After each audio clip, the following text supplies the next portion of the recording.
I think we should continue with Oylum Göktürk Baki. I can see you here. Let me introduce you first. Oylum Göktürk Baki works as an assistant professor at Environmental Engineering Department at Sinop University. She has received her MSc in Environmental Engineering in 2011 from 19 Mayıs University in Samsun, Turkey. She is a member of Chamber of Environmental Engineers and Turkish National Committee on Solid Waste. And her paper is on implementation of the life cycle assessment concept to the planning of sustainable solid waste management. The floor is yours, please. Thank you, dear Chairman. Thank you for invitation. I will share my presentation. Please.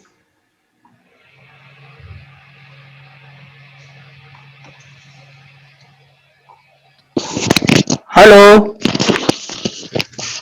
Hello, ma'am. Dr. Kumar, we will continue with you at the end of the session, okay? We are now listening to Dr. Göktürk Baki.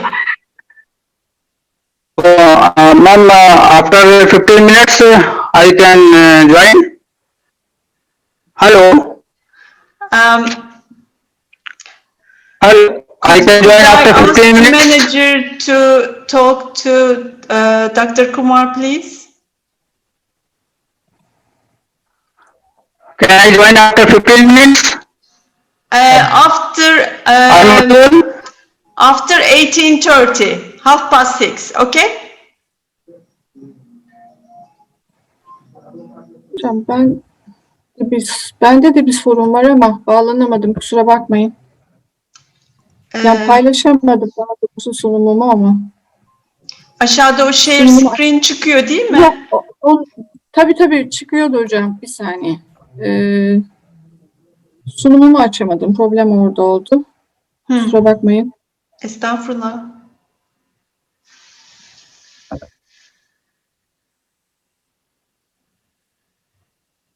Hocam bekleteceğim gibi görünüyor ama bekletmek de hiç istemiyorum bu saatte. Bir sonrakiyle mi devam edelim? Sonra siz hocam, dinleyelim. size nasıl uygunsa, çok özür dilerim. Evet, ben de bu arada onu halledeyim hemen. Ne oldu bilmiyorum, inanın bekliyorum sabahtan beri. Ama kusura bakmayın, ben hemen halledeceğim. Estağfurullah. Tamam. Çok özür dilerim. Estağfurullah. Sağ olun hocam. Let me see who is next. Ketan Shah. Is Ketan Shah here? Here with us? Yeah, I'm there. Okay.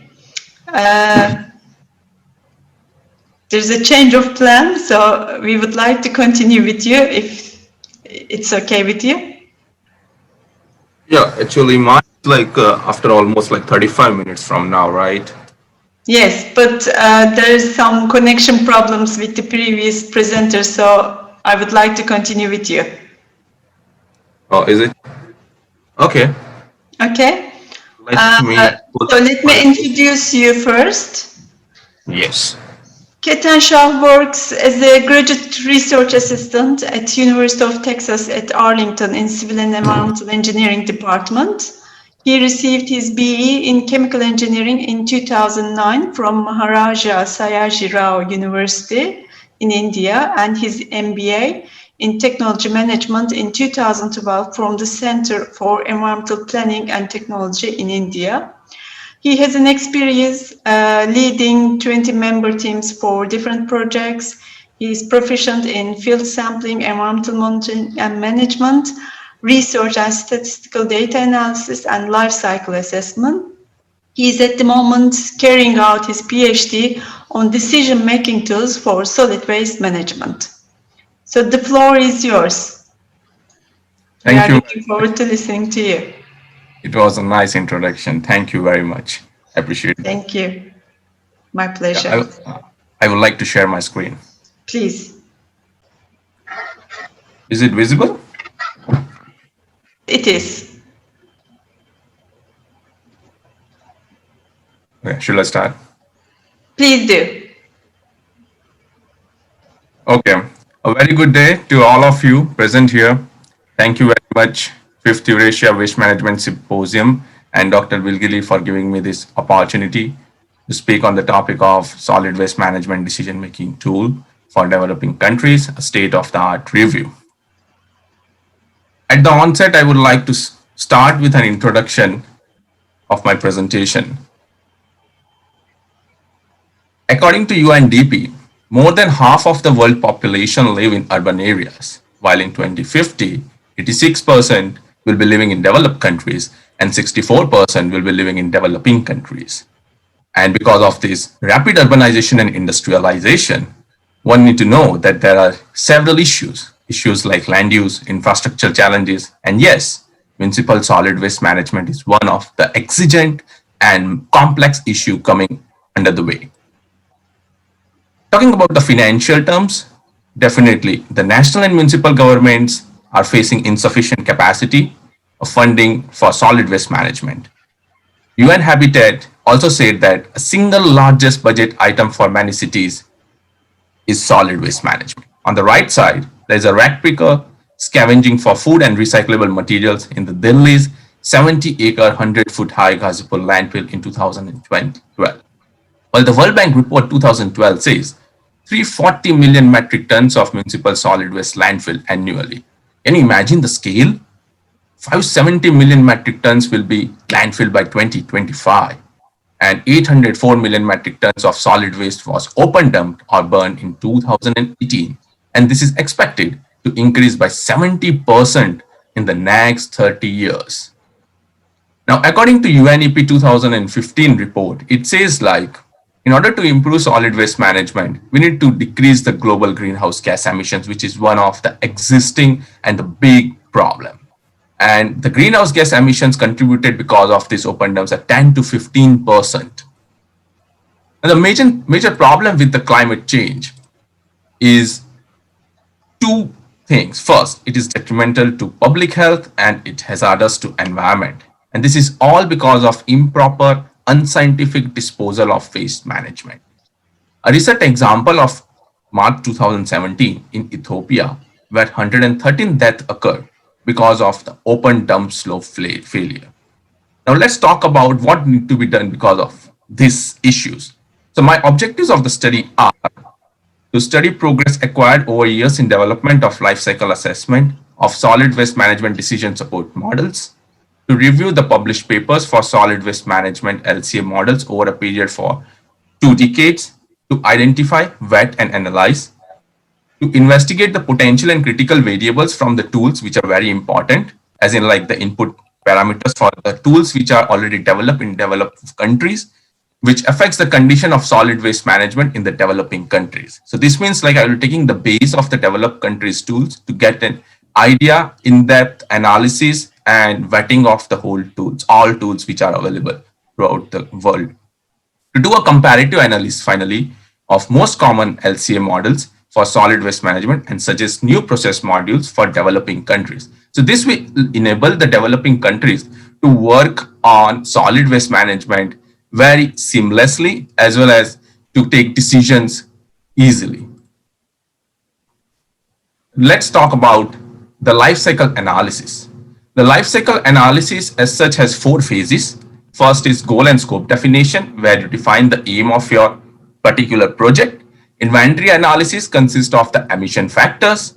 Impact assessment consists of your methodology, where you will be using for the life cycle assessment, and the interpretation gives you the direct application as the end results in terms of strategic and tactical planning, product development and improvement, public policy making, marketing, cost estimation, greenhouse gas emissions, etc.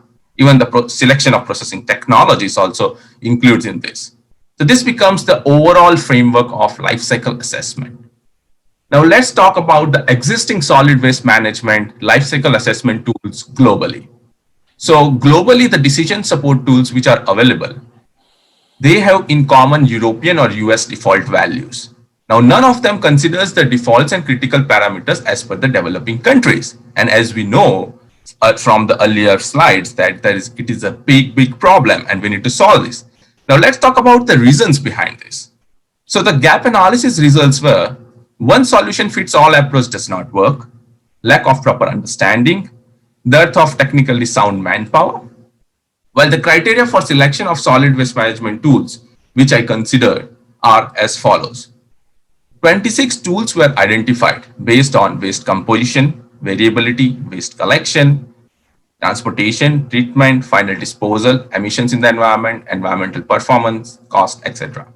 While in the step 2, 17 tools were screened based on the year of development, material and documentation available, modified relevant environmental emissions, technical support available, executing capacity, and the step 3, wherein the 6 tools were shortlisted based on utmost flexibility, which means like a user or the municipality or the consultant or the county will give an opportunity to edit things like material type, waste characteristics like in short of physical, chemical and biological properties, and application variability like collection, processing, material recovery, recycling, etc. The 6 tools which were shortlisted out of the 26 tools are highlighted in yellow. And if you see on the fourth column, the tool type, which means is it a standalone or a web tool, the environmental impact indicator, which indicates which methodology the tool is using, the number of solid waste input fractions, a very vital component, wherein you see like 80, 41, 54, 26, 52, and respectively 86 input variables were used by respective tools. And the last update for the year and the documentation available, yes or no. The 6 tools which were shortlisted are Municipal Solid Waste Decision Support Tool, Solid Waste Optimization Lifecycle Framework, SWOLF, Warm Waste Reduction Model, Rate Waste and Resource Assessment for the Environment, ESTEC Environmental Assessment System for Environmental Technologies, SWIT Solid Waste Estimation, Emission Estimation Tool. The things which are common between these 6 tools are they all have US or European default values. Only the SWIT tool was designed for developing countries, is rather it can be used, but the shortcomings and limitations are US-based default emission factors, targets reducing emissions of short-lived climate pollutants, and it does not estimate cost. So economic analysis is a remaining one in the SWIT tool. While the tool assessment which I did were based on factors, they are material processing technologies, scenario analysis, flexibility in terms of allowable modifications of material properties, material specific properties like physical, biological, and chemical. While the results which revealed from this analysis for the municipalities and entities has quite a likelihood of usage of LCA tools, now which collects the data and analyzes it based on the individual criteria, which will be explained just in the subsequent slides and evaluated in this study. Now let's talk about the general information. So the general information about MSW LCA shortlisted tools are based on procurement and cost. You can see all the 6 tools available at the top, and on the leftmost column, it shows about the version and the year, while the material categories, MSW, electronic waste tool outputs were considered. If we talk about the LCA2 conversion material processing technologies, material collection, bean cut options, drop-off, source segregated options, organics were considered. If we talk about tools comparison based on various scenarios, baseline scenarios, landfill gas treatment options, source segregated organic processing, backyard composting were considered for all the 6 modules.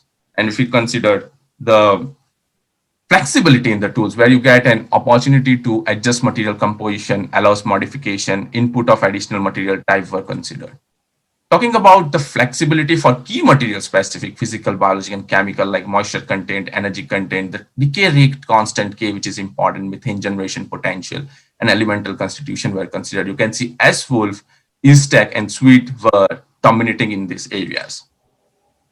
Overall conclusion and recommendation based on the comparison and in-depth analysis of these tools were like this study supports in development of new modules. Now the new modules which I'm talking about is the collection of waste with an option for less than 100% collection efficiency of transport equipment, wherein all the modules were not given an option for doing this.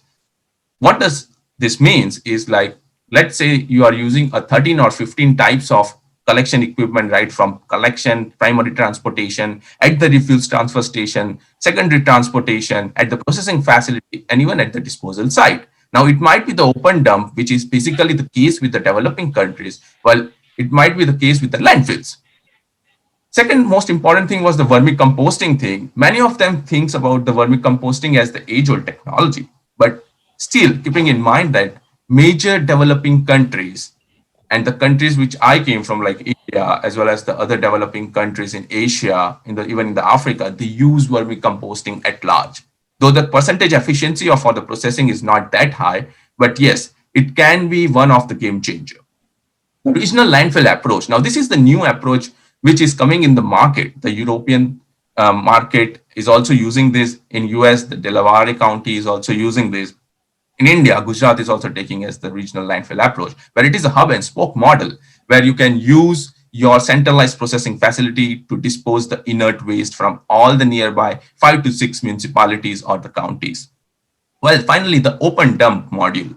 The open dump module in my tool will enable to develop comprehensive and accurate decision-making tool for the developing countries. This will be very easy for all the stakeholders. Now, it might be for the collection stakeholders, the consultants, the integrated waste people, like the people who are involved. It might be the organization heading the informal sectors even. Like, they need to make decisions, because if you make decisions based on the genuine data, which is the dearth right now in the current world, the genuine data of the solid waste management is the key, segregation is the key, and once it is done, you will be measuring the things which is going on at the ground conditions.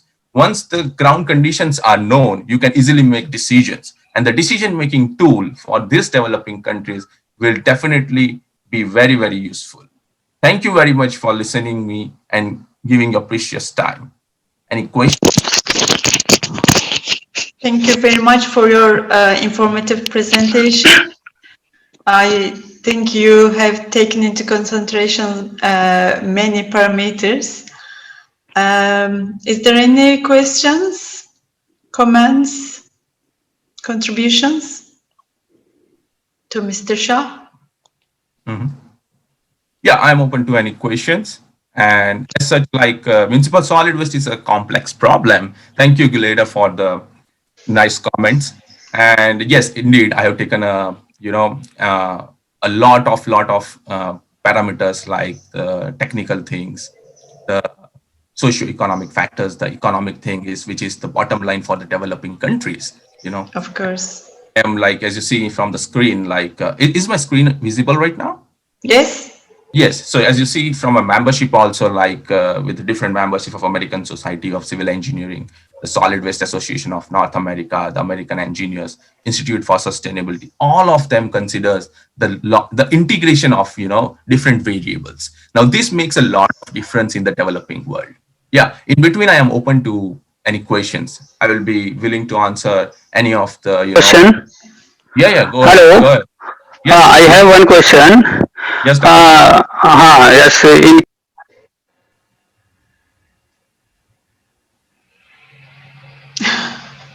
We have received a question from Dr. Kumar, but yeah, he is back. His connection is not very stable. That's why he had some problems with his presentation. I am audible?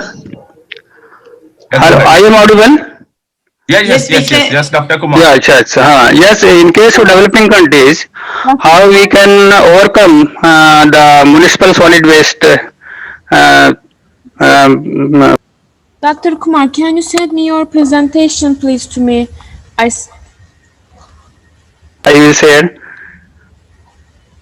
Can I share, ma'am? I send you a mail, please. Can you send me your presentation? Yes, I am sharing.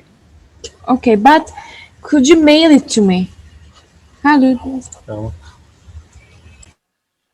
Guleda, I will Dr. Kumar. Dr. Kumar's question, but I think I am like, not getting the last statement about his question. I got like how, oh yeah, he's back again. Yes, Dr. Kumar. Please, I would like to ask a question. In case of developing countries of the world, how we can overcome the problem of solid waste management, municipal solid waste? Hello, Yes. I'm audible. Yes, you are audible. Uh, I uh, got your, I got your I have question. I have a question. Yes, sir. In case of developing countries, how we can overcome the problems of municipal solid waste? Yes, sir. So the overall presentation, as Guleda will also, uh, agree with what I just presented, in my previous slides. Like, you need to make decisions, because decision making of the key, it might be like a technical field or it might be your life. Because good decisions at the right time, if you make, your things change, your life change. Similarly, in municipal solid waste management in developing countries, if you take good decisions using the life cycle assessment tools, it will help developing countries to overcome the issues, the big obstacles coming in between for the municipal solid waste. It might be for the collection, it might be for the segregation, for the transportation, for the processing facilities like anaerobic digestion, vermicomposting, incineration, any type of technologies, even the disposal.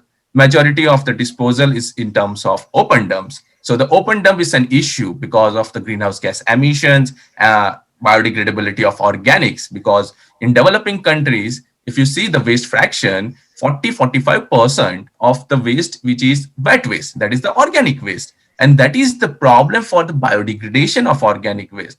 So basically, any processing technologies or the landfill or anything which is designed, it should be designed based on the analysis of the waste characteristics. Once the waste characteristics is known, so what I mean by waste characteristics is physical as well as chemical.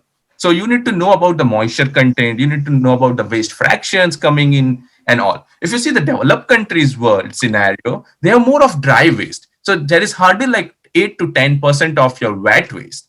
So the developed countries have more calorific value, while the Indian conditions, if you talk about, or the developing world conditions, they have more of organic waste. So the calorific value is at a lower end. So the big technologies like incineration, gasification, and pyrolysis won't work. So we need to understand the ground reality. I have, as in my introduction, Guleta mentioned, I have personally visited more than 68 municipalities. I have talked to 27 state senior officials in depth and detail about the overall conditions of India at the National Green Tribunal.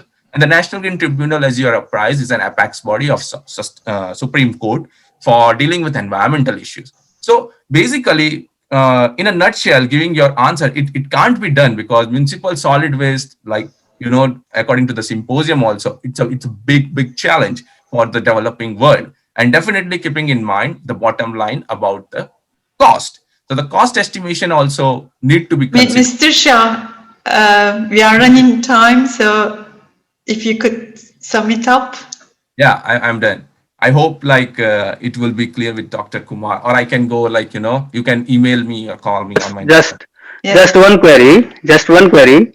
Yes, sir. In case of developing countries, Dr. Kumar, yes, ma'am. we are over the time, so I think we should continue with the next presentation. Okay. I am sharing. Yes, you Yeah, are seeing the email of okay. Mr. Shah on the screen Yes. at the moment. You can Okay, send ma'am. an Okay. email. I will appreciate if you email me and we can talk one on one. Like, Okay, sir. You I give me appreciate. your email, so Yeah. then I will ask some queries about developing countries like India. Okay, sir. Yes, Okay, sir. thank you very Okay. much. Definitely. Okay. Thank you, Gudeda. Thank you, everyone, for listening. Thank you. Thank you. Thank you. Shall we continue with Oylum Göktürk Baki? Are you ready now? Yes. Okay. Now I have already I can share my PPTs PowerPoint presentation. not at the moment. Okay. Okay. Uh, okay, We ma'am. will continue with the schedule. So Okay. we are going to listen to Oylum Göktürk Baki. I have presented her earlier, so I'm not going to repeat myself. The floor is yours. Please. Dear Chairman, thank you very much. And I'm very sorry for waiting and the problem. I changed my computer and Thank you for invitation again. I greet everyone with respectfully, and I would like to thank everyone who contributed to this symposium. I'm going to talk about life cycle assessment and its implementation. And my presentation, which is entitled Implementation of the Life Cycle Assessment Concept to the Planning of Sustainable Solid Waste Management.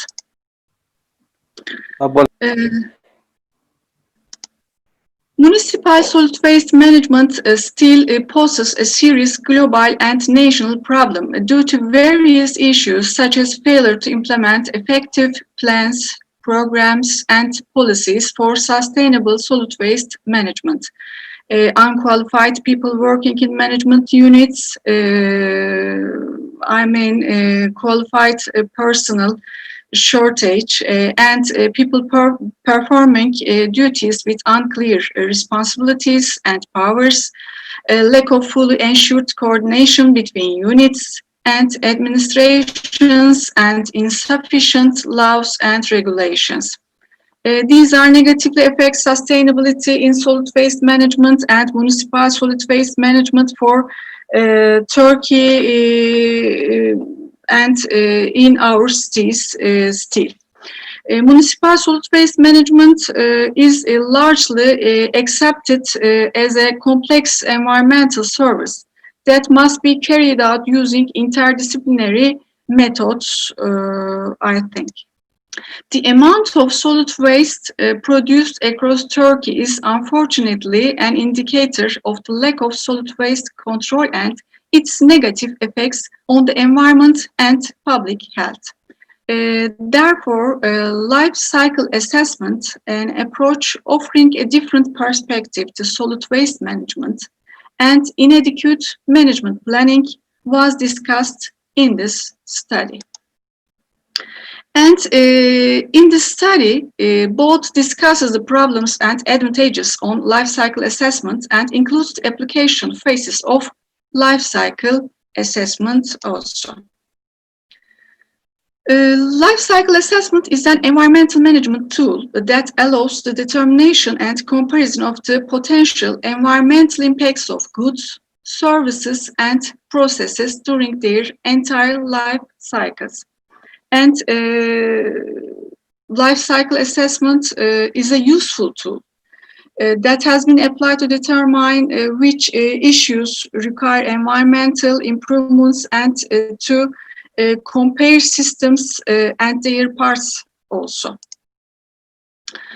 This means that the environmental impact of a product is taken into consideration throughout all stages in its life cycle, from raw material execution to production, use and disposal, to investigate its impact on humans and nature. Life cycle assessment evaluates the environmental impact of a service, process, or product from birth to death, cradle to grave. This term defines a period from raw material production to waste disposal.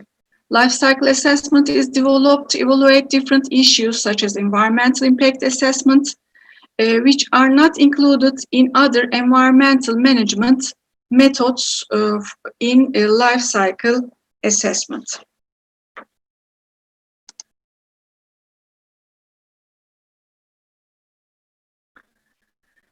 Life cycle assessment allows different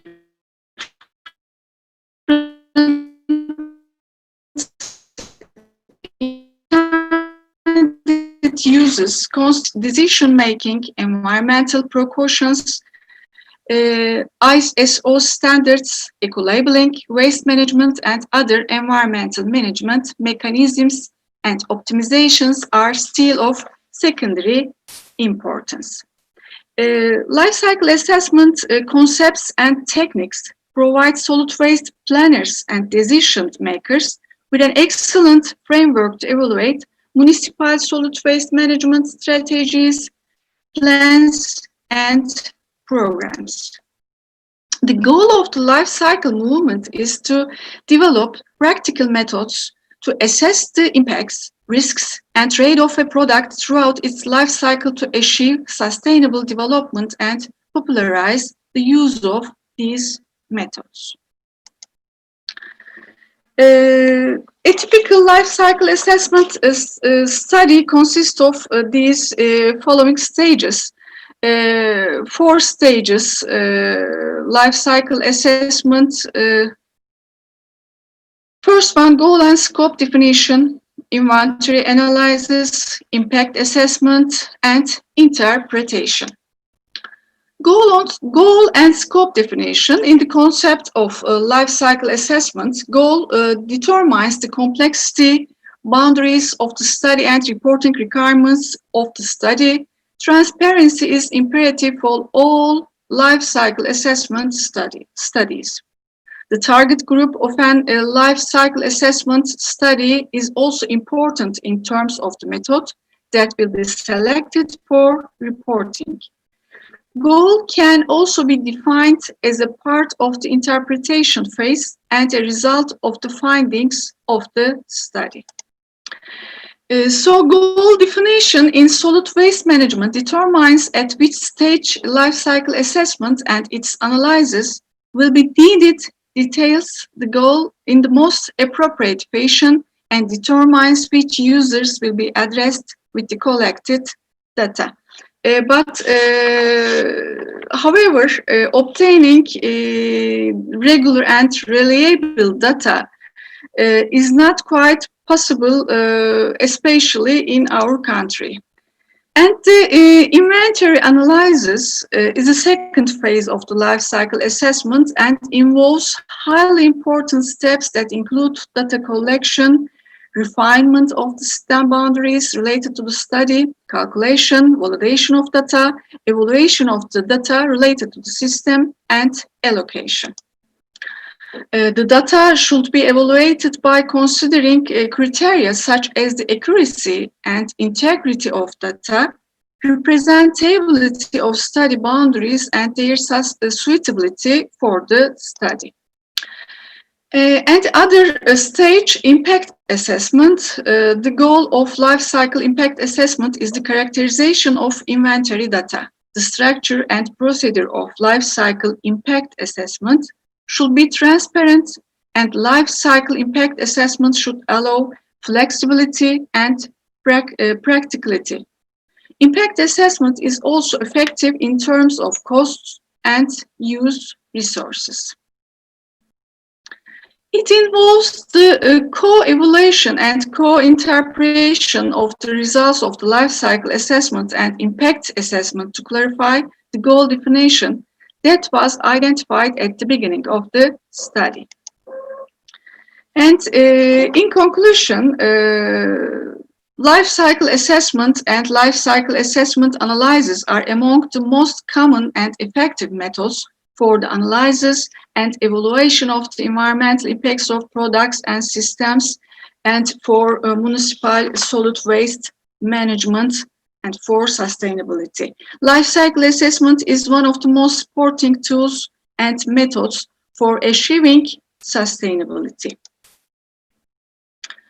However, obtaining regular and reliable data is not quite possible, especially in Turkey, and the lack of a good data bank in related institutions and organizations makes data collection difficult. And this is a serious issue in life cycle assessment applications. Moreover, the quality of the collected data should be assessed. Therefore, data reliability, integrity, and representability of operating limits are important for good process management.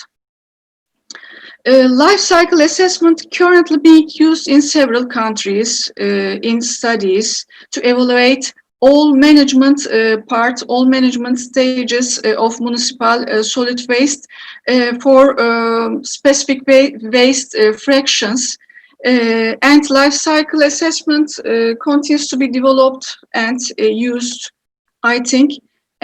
So in terms of the long-term success of waste management, The evaluation and application of the results using life cycle assessment is important for both recycling applications, reuse strategies, and sustainable management that includes all these processes.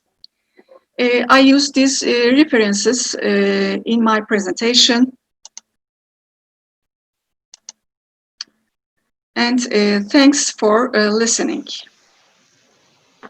Thank you, Dr. Baki.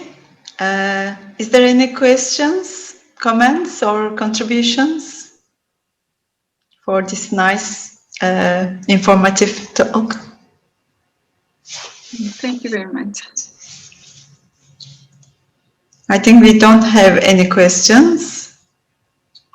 Lack of data is a big problem for all aspects in environmental engineering applications, especially in developing countries and in Turkey as well.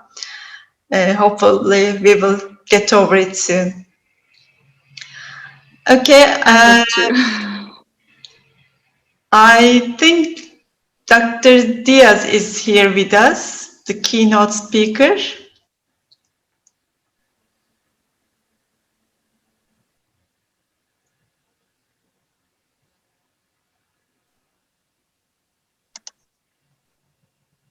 I am here. I'm joining. Okay. And I'm sorry, Mr. Chairman. It's all right. No problems. I was in the wrong hall. It's too early for me, but here I am. I'm sorry. Okay. Let me introduce you. Please. Dr. Diaz received a doctorate degree in environmental engineering from the University of California, Berkeley, and a doctorate in engineering from the Bauhaus University in Germany. He has been involved in the field of environmental management, waste management, and renewable energy production for more than 40 years. He has participated in projects dealing with final waste disposal and waste treatment for the recovery of materials and energy. He has prepared feasibility studies and master plans in the United States and for more than 45 countries. He is currently acting as the president of Cal Recovery, which is a consulting engineering company in California, USA. Dr. Diaz has advised on the areas for environmental protection and in the development of non-conventional energy sources for various international organizations such as the World Bank, the Asian Development Bank, the US International Development Agency, the Peace Corps, and several United Nations agencies. Throughout his career, Dr. Diaz has sought a balance between his academic activities, R&D, and fieldwork. He was the editor-in-chief of the very well-known journal Waste Management, which is a peer-reviewed journal published by Elsevier. He is also a member of the editorial board of several journals in the field of waste management and the environment. Dr. Diaz has more than 500 publications in the field of waste management and power generation. He has also authored and co-authored several books dealing with the treatment and final disposal of solid waste and the treatment of organic waste for energy recovery and the production of soil amendments. He has been keynote speaker and made presentations at a very large number of national and international conferences in colleges and universities in the fields of waste and energy management. Dr. Diaz has participated in the organization of several specialized training courses and has participated in more than 400 seminars and symposia in several countries. He has lectured on various aspects of environmental protection at various universities around the world. He is also the chairman of the Working Group on Solid Waste Management in Developing Countries for the International Waste Working Group. Lastly, but not the least, Dr. Diaz was one of the authors of the 4th IPCC evaluation report for Working Group 3, Mitigation and Climate Change, for the Chapter 10, Waste Management. As some of you may know, this IPCC work was awarded the Nobel Peace Prize in 2007. and the award was shared with Mr. Al Gore, the 45th Vice President of the United States. So he will deliver his speech on approaches for sustainable solid waste management in developing countries. Dr. Diaz, the floor is yours, please. Thank you. Thank you very much. Once again, I'm terribly sorry. I was in the wrong hall and waiting, and then I realized I had to get back to this one. I will attribute that to the fact that it's a little bit after 4 o'clock in the morning where I am, and I was half asleep. So welcome again, and thank you so much for inviting me to this important symposium. I'm going to talk about a subject that has been, and it's still very dear to my heart, and that is solid waste management in developing countries. First, I'm going to talk about some of the issues, some of the key issues. There are a lot of issues that affect those countries, and how we can take relatively simple approaches to begin to help them out. So quickly, the key issue, I'll cover the key issues and the role of waste characterization, the importance of the organic fraction, sustainability requirements, then what can we do, the critical interventions to address these problems, what the keys to success would be, and then finally my conclusions. The major issues that bother solid waste management in developing countries have to do with, first of all, a great population growth in urban centers. And it's pretty clear to you in Istanbul and in countries near Turkey. Lack of realistic and long-term planning. Collection service areas are very, very limited. Final disposition usually lacking or very inappropriate. Terrible technology. And then some people just don't know how to finance their solid waste management projects. The population, this is not new. The population is growing worldwide. However, in the past, we have been migrating from the rural to the urban areas, in looking for better life, better work. But I sense, in looking just from the distance, I sense that some countries are experiencing the opposite now, trying to get away from the large urban centers and going back to their rural areas. But it's only an observation. Then the lack of infrastructure to provide the basic services to those migrants that have normally arrived at the large urban centers. And here is an example. Not necessarily all of these cities are in developing countries, but there are many. Of this list, we have 2, 4, 6, 8, 10 cities, and most of them are from developing countries. Sao Paulo, Mumbai, Shanghai, Mexico City, Beijing, and so on. And there are millions and millions of people, so that it's difficult to provide the proper service. So what can we do? First of all, I strongly suggest to have a good waste characterization program in each one of the countries. But that's got to be to determine the quantity generated. We also, oops, I lost you. Quantity generated, but the work that I've done has found out that the waste from developing countries ranges from 0.25 to 1.5 kilos per capita per day. And it's substantially lower than you see in industrialized countries. Also, a major important difference is the bulk density that's going to determine the capacity for the vehicles and also the capacity for the containers and how to manage final disposition. But it can go as high as 500 kilograms per cubic meter.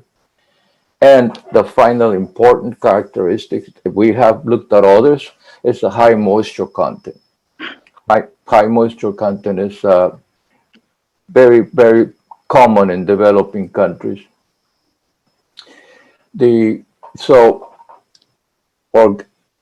my mind, we have to consider managing organic wastes to reach the diversion goals that we want. It may be 10, 20, 30%. Pre-treat the organic matter before you put it in the landfill, which also helps in the costs of landfilling and mitigates greenhouse gases. The number of types of composting facilities are increasing. Fortunately, we're beginning to learn how to do it properly, as are the quantities of organic materials.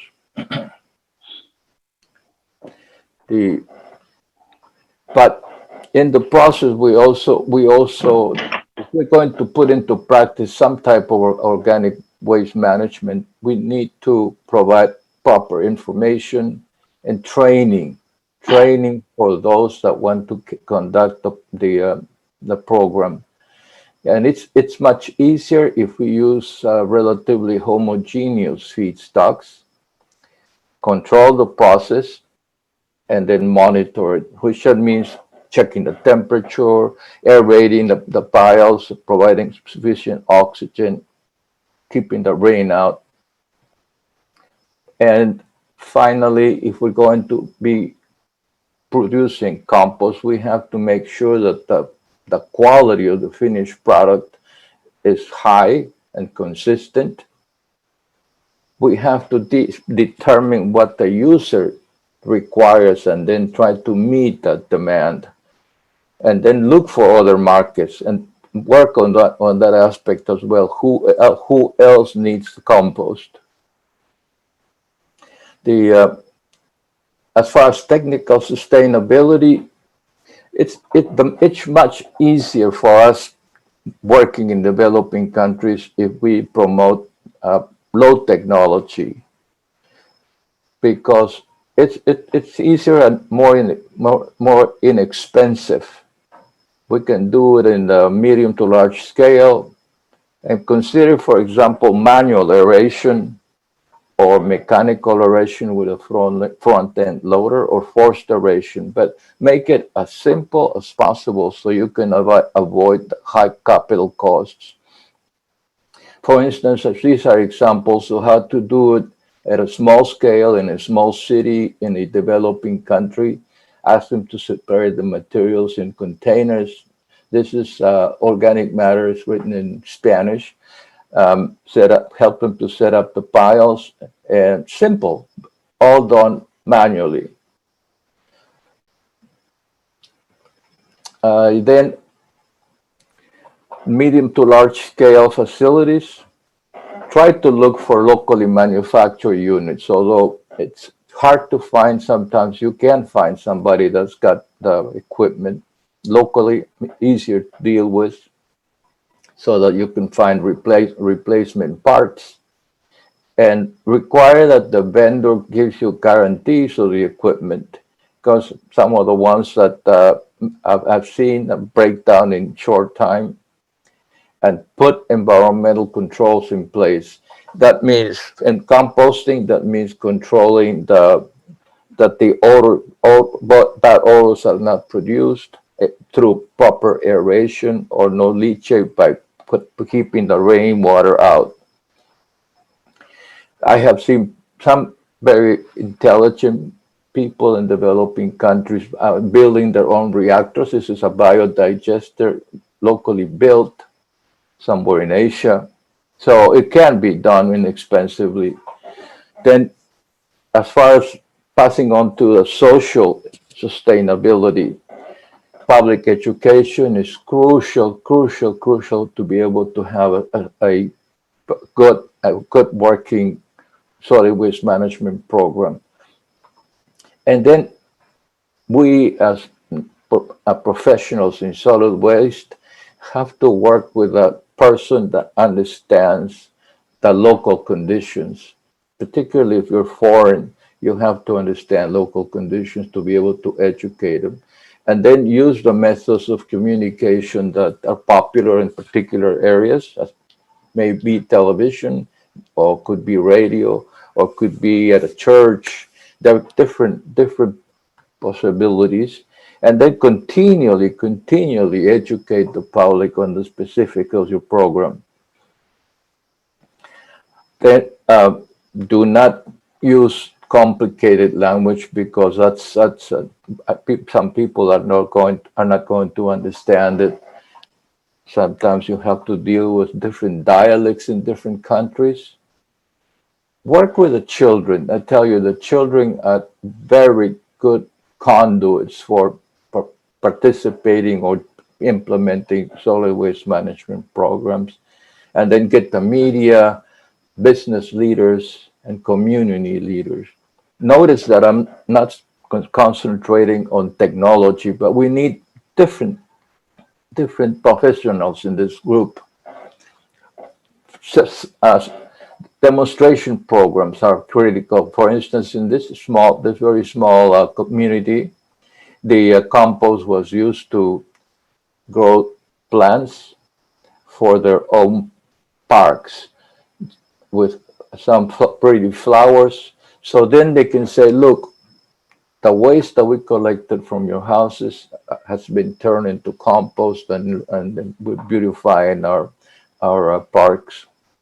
And then take people there to see them, to see what you can do.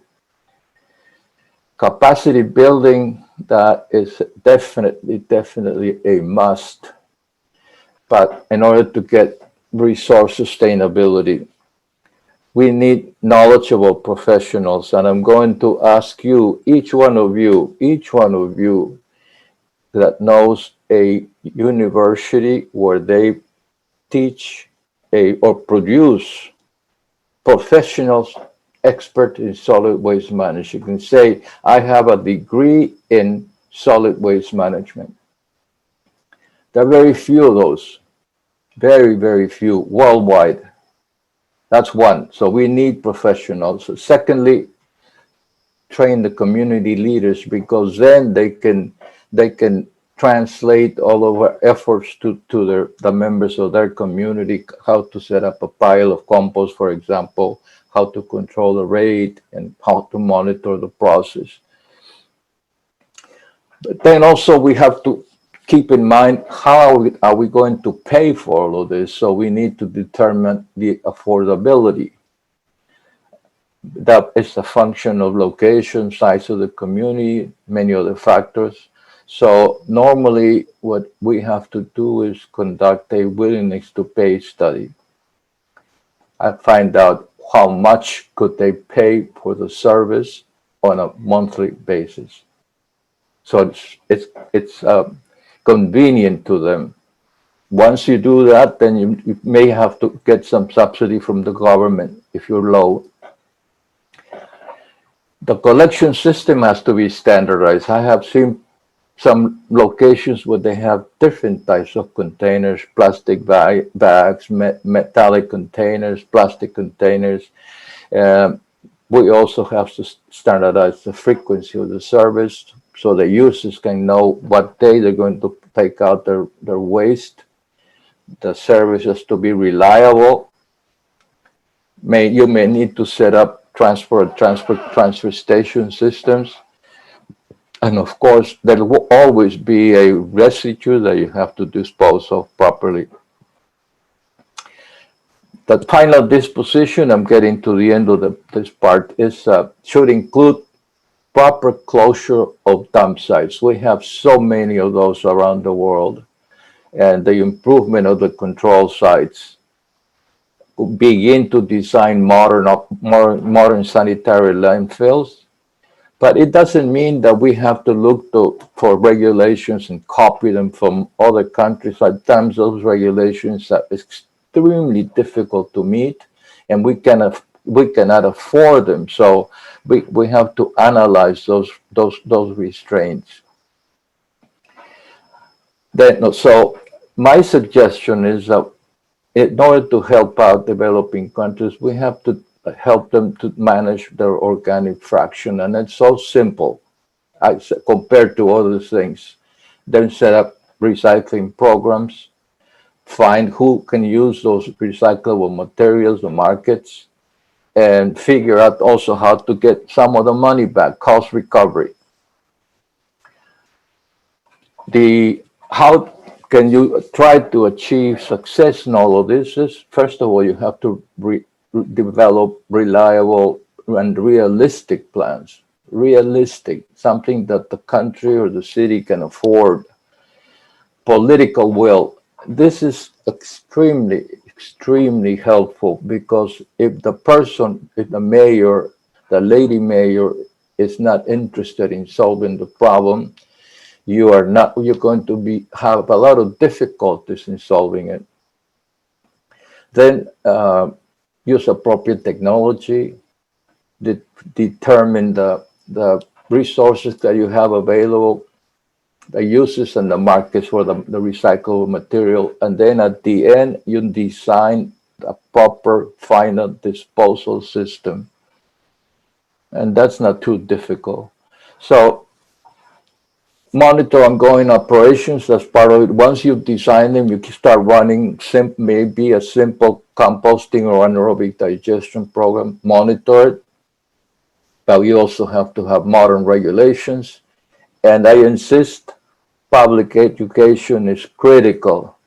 So to finish, I present to you two approaches for those economically developing countries, the philosophical and the pragmatic. And the philosophical is based on the solid waste management hierarchy that we have around the world. It emphasizes the concepts of reduction, recycling, and recovery. However, I have seen people that try to follow those concepts sequentially, and if they cannot reduce the waste, then they get stuck. They cannot function, and they cannot go on to the next step. So the other option that may be more practical should be the pragmatic. Look at the local conditions of each community. Use a combination of processes just to get an effective solid waste management at the lowest cost. And then improve the existing circular economy. I said put it in quotes because there are many countries around the world that already are doing that. They have been doing it for years. The simplest example is that waste paper has been recycled, reused for example, in South America, in Brazil, in Colombia. There are companies that collect or have been collecting, let's say, cardboard for years. They process it, they clean it, and they produce more cardboard. All of that internally for a long. Same thing with steel.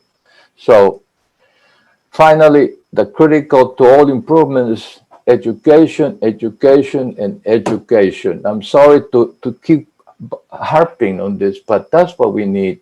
But especially at the professional level. I would like you to go back and think about it. How many people in your community or in your country can say, I went to the university here in the country and I got a master's degree in solid waste management? I think you will have a hard time. So we have to push that. We have to help universities, colleges to set those up and give us the education that we all need. And thank you very much. Sorry, Madam Chair. It's all right. Thank you for this informative and nice presentation. I think the problem for the rural areas is not that much. They are somehow managing with their waste, but it is the problem of the cities. You mentioned, especially in developing countries, the cities are really huge. There are so many people living in there. So I think, and they are so-called educated, more educated people, but still we need to educate them from the point of how to manage their wastes. Thank you Yes, very ma'am. much, Dr. Diaz. Yes, ma'am. That's right.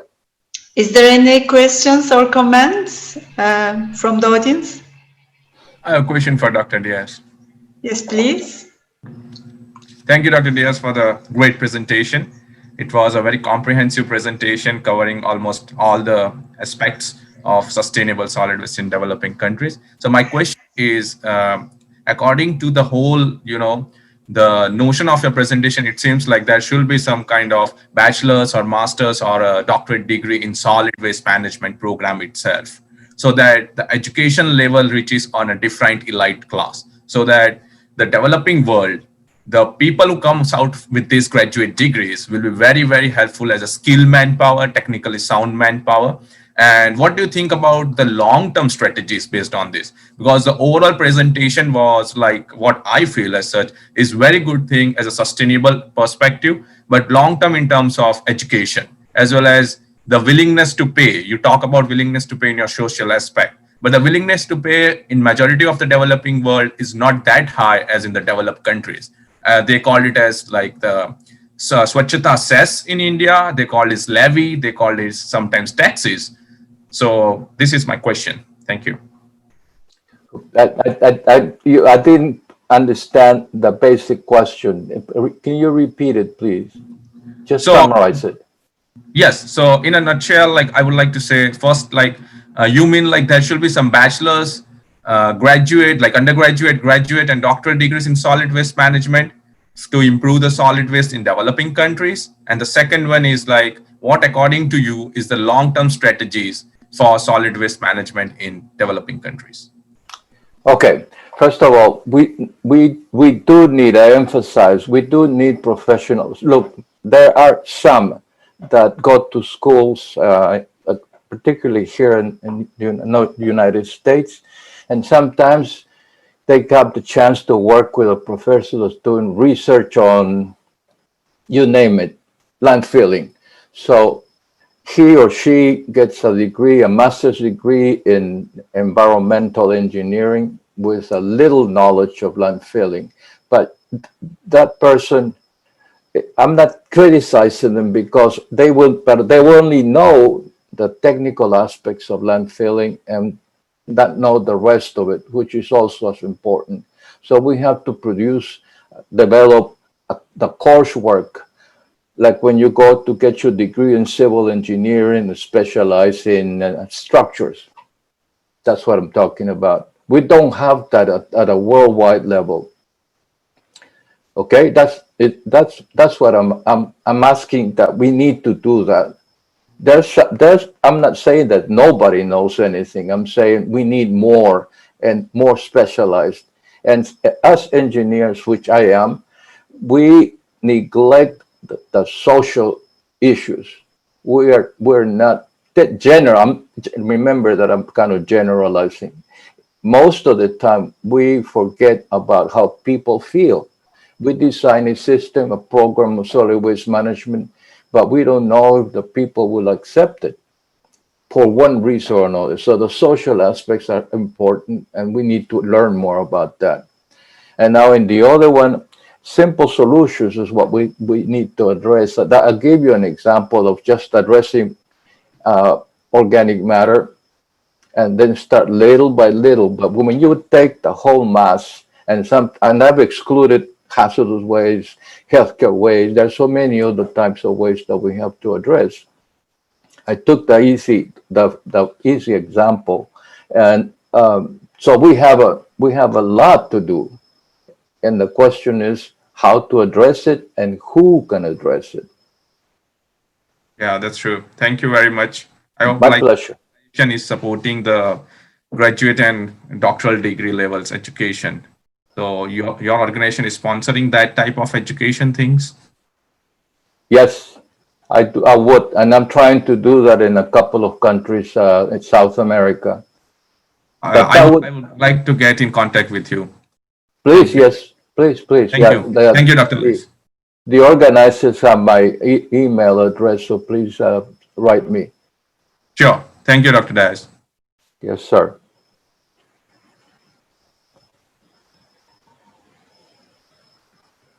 Thank you. Is there any other questions? Yes. Yes, please. Okay.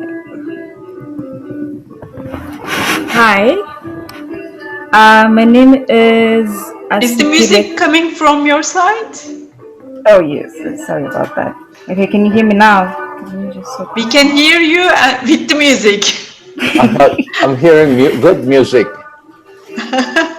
Okay. Okay.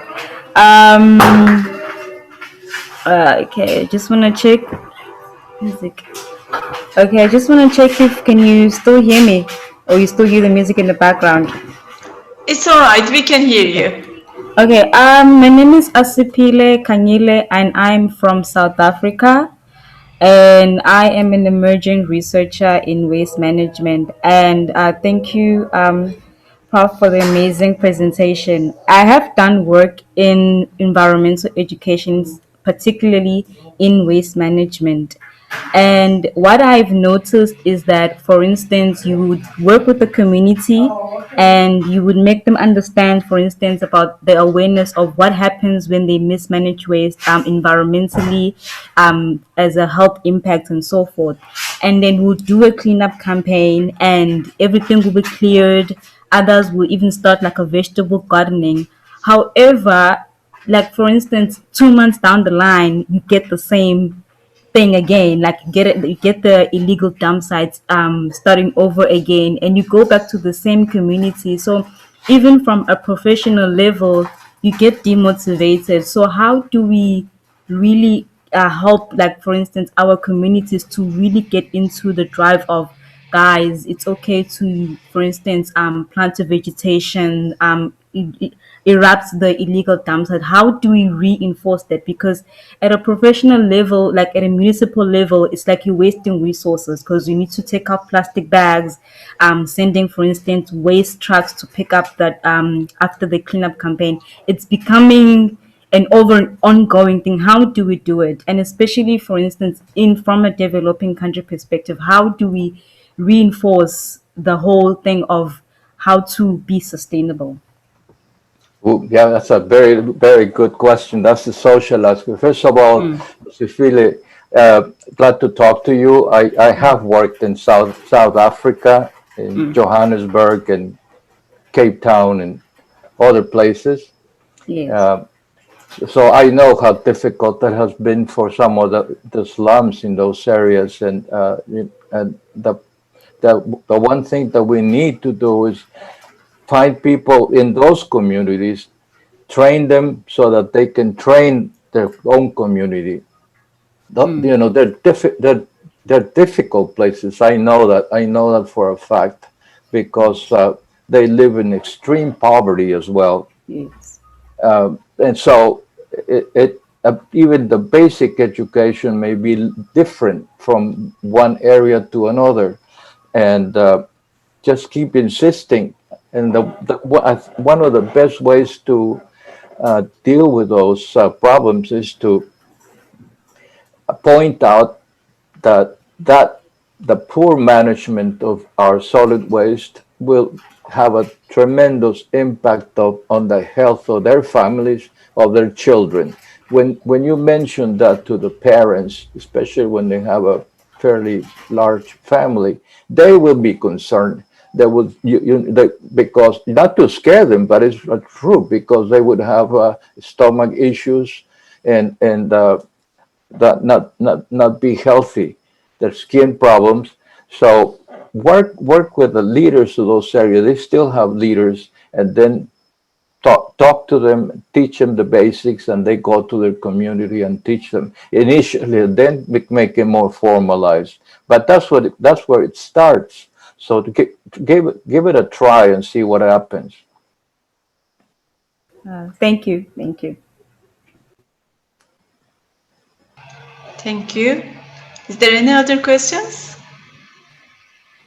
We can have one more question. No?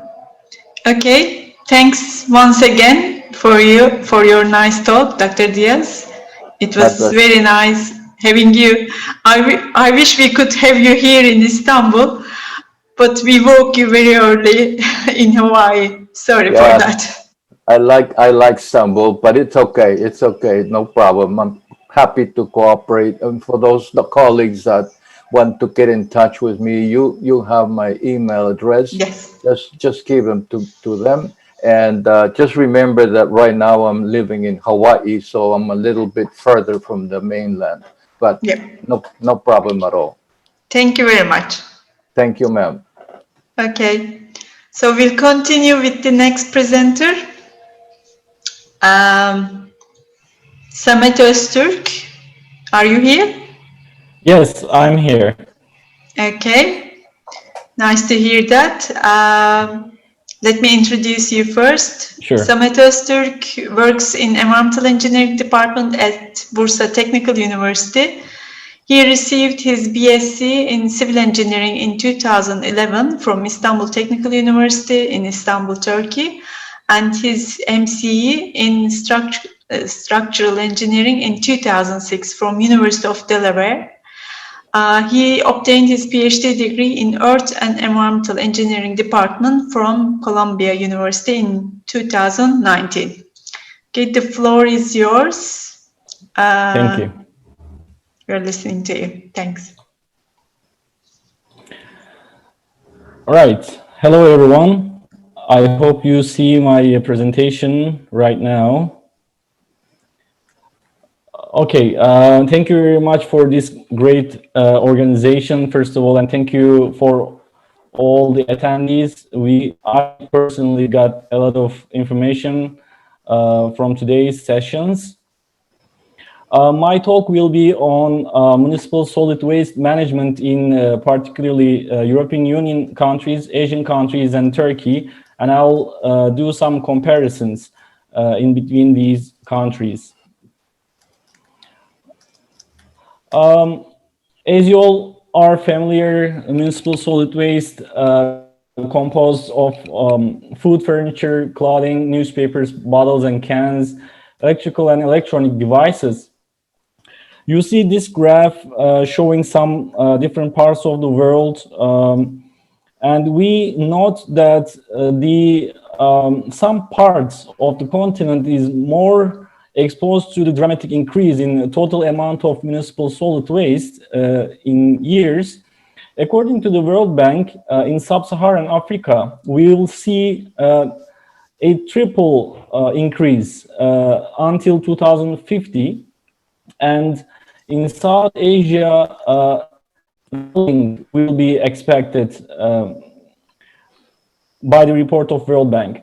As of now, we have 2.01 billion metric tons of municipal solid waste worldwide. However, this is expected to almost double, 3.4 billion metric tons by 2050. This is kind of scary, and also even more scary picture or graphic shows on the right. In the high-income countries, the treatment level of municipal solid waste is around 96%. However, in the low-income countries, it's around 40%.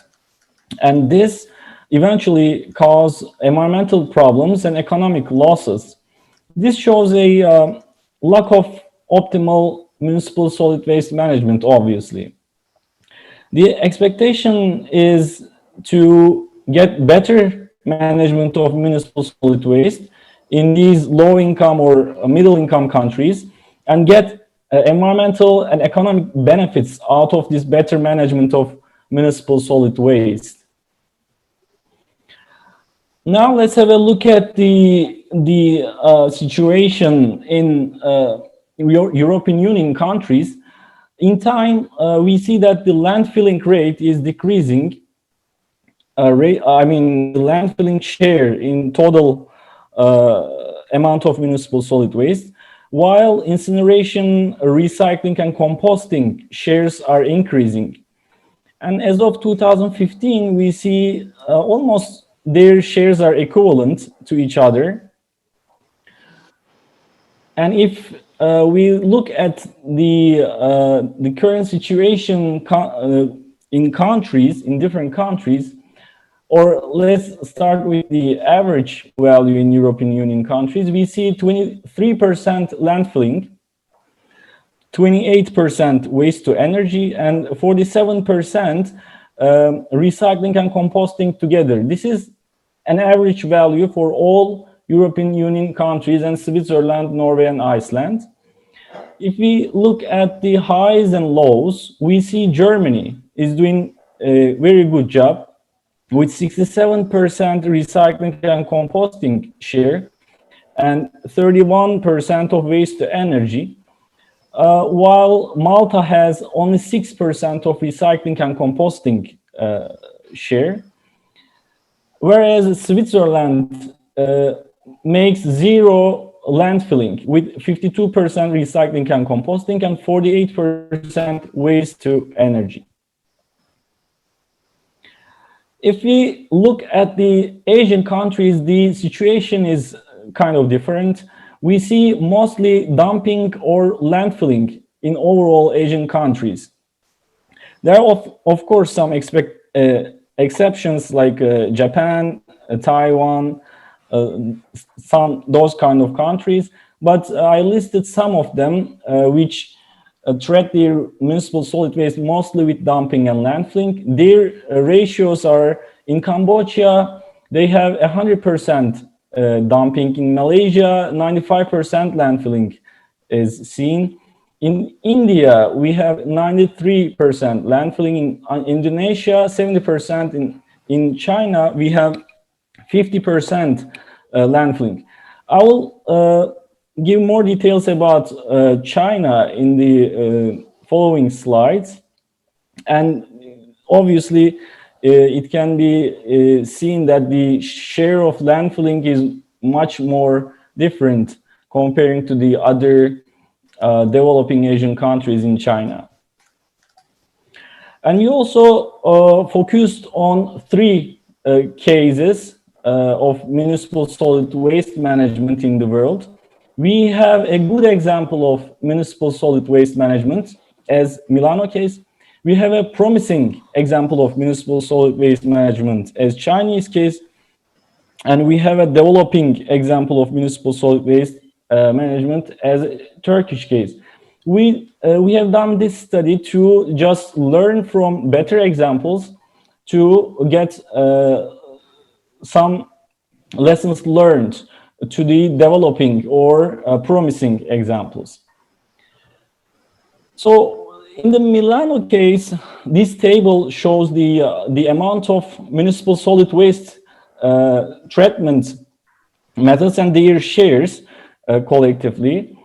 We see that the recycling and composting in Milano is around 40%, and the rest of the municipal solid waste goes to waste to energy power plant, which corresponds to around 60%.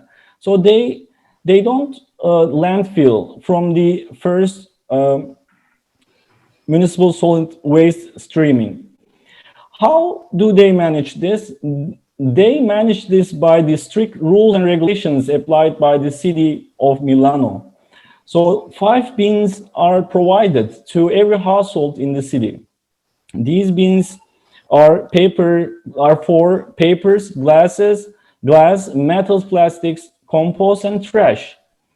And the city does periodic inspections on the recycling bins. And if there is a violation by the households, there is a $200 fine for any violence.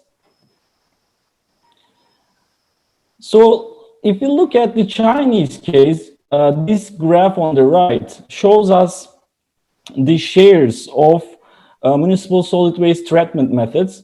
And we see that after 2000, there is incineration part, which is actually which can be named as waste to energy, is increasing in the share instead of untreated municipal solid waste. And in the recent time, we see that 450 waste to energy power plants in China in 2018 treats 400,000 tons of municipal solid waste per day. How do they manage this? They manage this by a national energy plan, and the government policy push the investors to invest on waste to energy by incentives.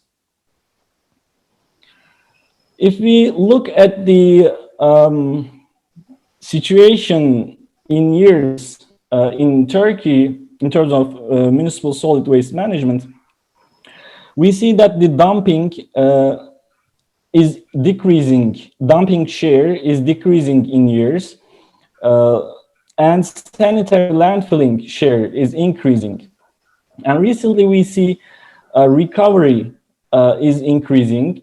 Recovery ratio is increasing. Recovery in the Turkstat database named as material and energy recovery, and there is an uncertainty about the percentage of material and energy, what percentage comes from which one. But in any case, in 2018, we see that there is a 12% recovery share, which is good news for Turkish case, and but there is still 20% dumping and 67% sanitary landfilling in Turkish municipal solid waste management. How the recovery reached to 12% in Turkey? It was with the start of zero waste. So we notice again here policies and regulations, the effect of the policies here. And the comparison of these three cases shows us that in terms of the recycling, Turkey and China needs to improve on this. And for waste to energy, there is a huge room for Turkey to implement and use their waste source as energy production. And in terms of dumping, there is still room to eliminate dumping for as a municipal solid waste management method. In conclusion, there are good examples of deployment of waste to energy plants and increase in recycling rates in different parts of the world. How they manage this with the government and people together acting on the same goal. And policies are another important part, as well as with the enforcements of the policies. And high deployment of waste to energy in China, I mentioned about the government policies and incentives, as well as the lower capital expenditure made possible waste to energy increase in the country, because in different parts of the world, waste to energy plants are criticized to be having high capital expenditures. And national energy plans, the Chinese case showed us that the plans for the countries or the governments make possible high deployments or high change in their municipal solid waste management. I would like to thank you very much for your attention. This is my talk for today. And I would like to acknowledge Global WTRT Council for their support. Thank you, Dr. Ozturk. Is there any questions? Yeah, yes, I have a question, Yes, Madam please, Chair. Dr. Diaz. Yes, Yeah, please. yeah.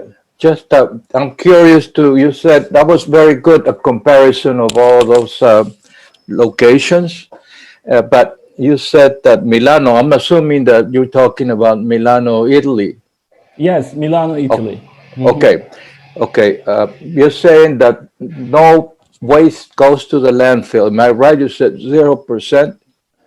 I mean, in the first stream, of course, like after the treatments in the waste to energy plants, I'm assuming the ash, the residues after the waste to energy plants could be on the landfill. That's right. Well, you neglected to say that fly ash and bottom ash and fly ash in North America is considered a hazardous waste. So it's not 0% to landfill. Yeah, I mentioned that in the first stream, the collected waste, the shares of 100% is not going to, I mean, not any share of these 100% go to the landfill directly. Right. Well, yeah, okay. Thank you. Thank you. Thank you. Thank you, Dr. Diaz. Any other questions? No more questions, I think. Thank you, Dr. Ozturk. Thank you very much. My pleasure. We will continue with the next speaker, Gürkan Güner. Yes, are you hearing me? Okay. Yes, I am. Let me introduce you. Gürkan Güner works as a research assistant in Industrial Engineering Department at the University of Turkish Aeronautical Association.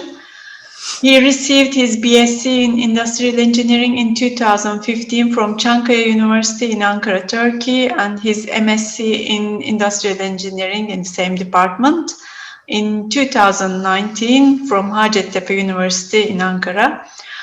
He is still a PhD student at Gazi University in the same department. We are going to listen his talk on the prioritization of critical county municipalities according to solid waste management urgency by multi-criteria decision-making approaches, a case study of Florida. Thank you very much for your kind introduction. Because of time limitation, I will skip some parts rapidly. Thank you for your understanding. The optimal solid waste management is very crucial for many reasons, such as human health, nature, ecological balance, and operation costs. According to the official report of the US Environmental Protection Agency, the total municipal solid waste generation in 2017 is nearly 267.8 million tons in the US, which is approximately 5.7 million tons more than the amount generated in 2015. Besides, it is indicated by the same report that the municipal solid waste generated in 2017 increased to 4.5 pounds per person per day. This means that it is an increase from nearly 262.1 million tons generated in 2015 and 208.3 million tons in 1990 in the US. These statistics directly show that the criticality of solid waste management implementations increase year by year in especially US. The efficient recycling operation of municipality and the recycling awareness of people are two of the most significant elements of this management. In Europe, the waste policy of European Union Commission targets to minimize waste generation per capita, maximize waste use as a resource, encourage recycling in public and private sector areas, and minimize the requirements of disposal. Therefore, the process of decision-making for optimization must consider generally the contradictory financial, social, environmental, and technological factors. Because of the using time efficiently is very crucial to prevent probable problems early enough, it is very important to prioritize the locations. These locations can be country, county, state, or town, or village that have more solid waste management problem. By this way, the decision makers can focus primarily to specific locations that have more urgency. The prioritization of alternatives by only one criterion cannot provide reasonable results because there are many different factors. Therefore, use of MCDM approaches which provide base results become mandatory for such problems. There are many studies, of course, which use MCDM approach for municipal solid waste management. For example, in one study, the MCDM techniques are implemented for the MCWM problem. The problem of the study is considered by various criteria within the context of functional, economical, social, and ecological impacts. In another study, it proves the efficiency of the use of MCDM tools for choosing best MCWM scenario among 6 different alternatives. It is indicated in the study that MCDM approaches enable decision makers to achieve optimal results. In another study, the 8 different solid waste disposal scenarios are considered to find best scenario for 7 criteria. These criteria of the study are identified according to expert opinions. In another study, it suggests a solution approach by integrating the inexact mixed integer linear programming methods and MCDM tools for the solid waste management problems. Another study, a new multi-criteria mixed integer linear programming model is suggested for solving the location problem for MCWM. Another study investigates the studies which implement the MCDM approaches, and in this study, I think that this is very important. The results of the studies show that the AHP analytical hierarchy process is the most common MCDM method in such studies, because it is proved that the efficiency of this method in many studies. In another study, the positioning problem of an incineration plant for MCWM is investigated. Another study presents methodology that includes MCDM for ranking alternatives of solid waste treatment according to ecological coverage zone. In another study, the selection problem of best solid waste disposal methodology is investigated by using MCDM techniques. Another study performs the AHP method to analyze preference of stakeholders for MCDM plans. In this study, the use of biogasification is considered as most proper plan. In another study, the scenarios of solid waste management are compared depending on MCDM techniques and life cycle analysis. In a study in 2017, it is implemented that analysis of MCDM for MCWM in a metropolitan area. It is underlined in the study that MCDM analysis is very helpful and preferred for choosing the best alternatives. In another study, a modified fused MCDM methodology is suggested. In another study, it is considered that the problem of choosing best landfill site for municipal solid waste by using MCDM methods and GIS. Lastly, when we look at the literature, in another study, life cycle assessment is made for the municipal solid waste systems to compare and prioritize them by MCDM methods. In this study, TOPSIS technique for order of preferences by similarity to the ideal solution is applied as an MCDM method for integrating environmental, sociological, and economic sensitivity factors into the decision-making process. When we look at this study can be seen as contribution in some aspects. This study prioritized the country municipalities according to their solid waste management urgency by MCDM techniques. This study is contribution to the literature in terms of using MCDM methods for prioritization tool to check urgency level. In general, in the literature, generally one set of criteria, which generally includes economic, social, and ecological factors, is considered. However, in this study, 2 different criteria groups with their sub-criteria are considered separately, and country municipalities are grouped and prioritized according to their urgency type. This study separates the critical alternatives into 2 groups to analyze and deduce about the relationship between the alternative groups. When the similar studies in terms of this methodology are investigated, from this aspect, this can be another contribution. Lastly, after the prioritization, the results are investigated by real-life perspectives. In other words, the MCDM results are investigated in terms of expected outputs in detail. When we look at the materials and methods of this study, the suggested solution methodology includes 5 different steps. These are identification of alternative municipalities, identification of criteria, calculating the criteria weights, ranking or prioritizing the alternatives, and final comparison. So, when we look at the identification of alternatives, the first step is, this is the first step. The entire country municipalities of a predetermined state in the US are investigated. This predetermined state is choosing according to its total population, population growth rate, and general waste production potential.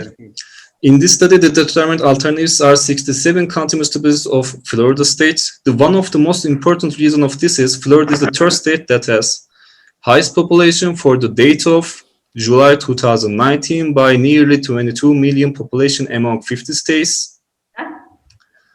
In addition, according to official data of the same resource from 2018 to 19, Florida is the second state that had highest population growth number by nearly 233 numerical growth and is ninth state that has highest population growth percent by 1.1%.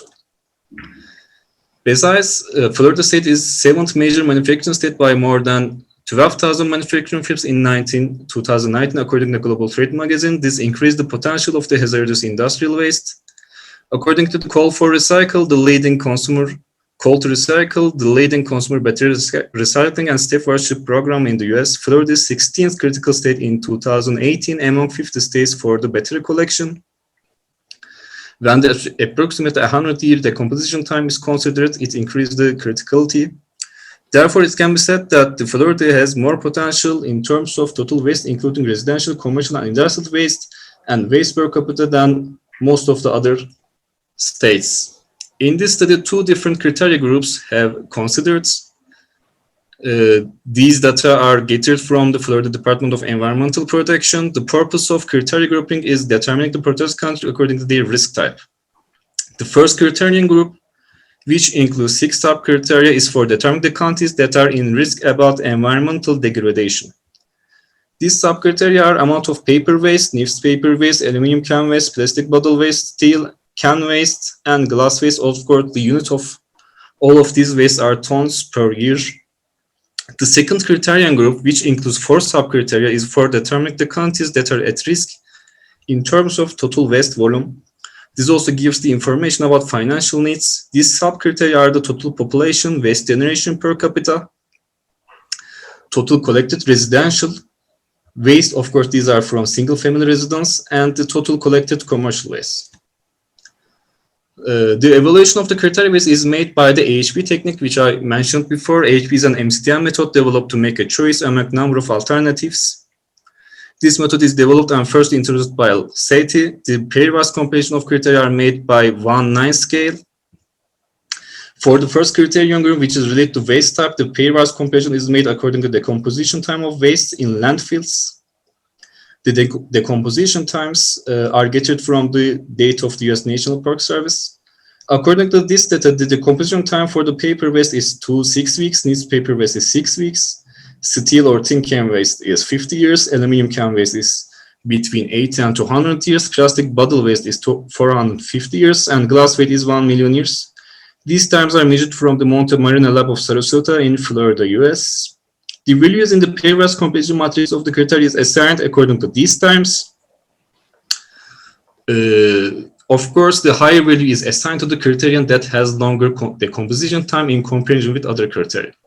The resulting criteria waste for waste of paper, newspaper, steel can, aluminum, plastic, and glass are 0.03, 0.5, 0.09, 0.14, 0.24, and 0.43. The pairwise comparison is consistent because the consistent ratio of the pairwise comparison is 0.01, which is lower than 0.1. In table 1, you can see the pairwise comparison results. For the second criterion group, which is related to the total waste volume and financial expenditure, the pairwise comparison is made according to the hazard level of sub-criteria.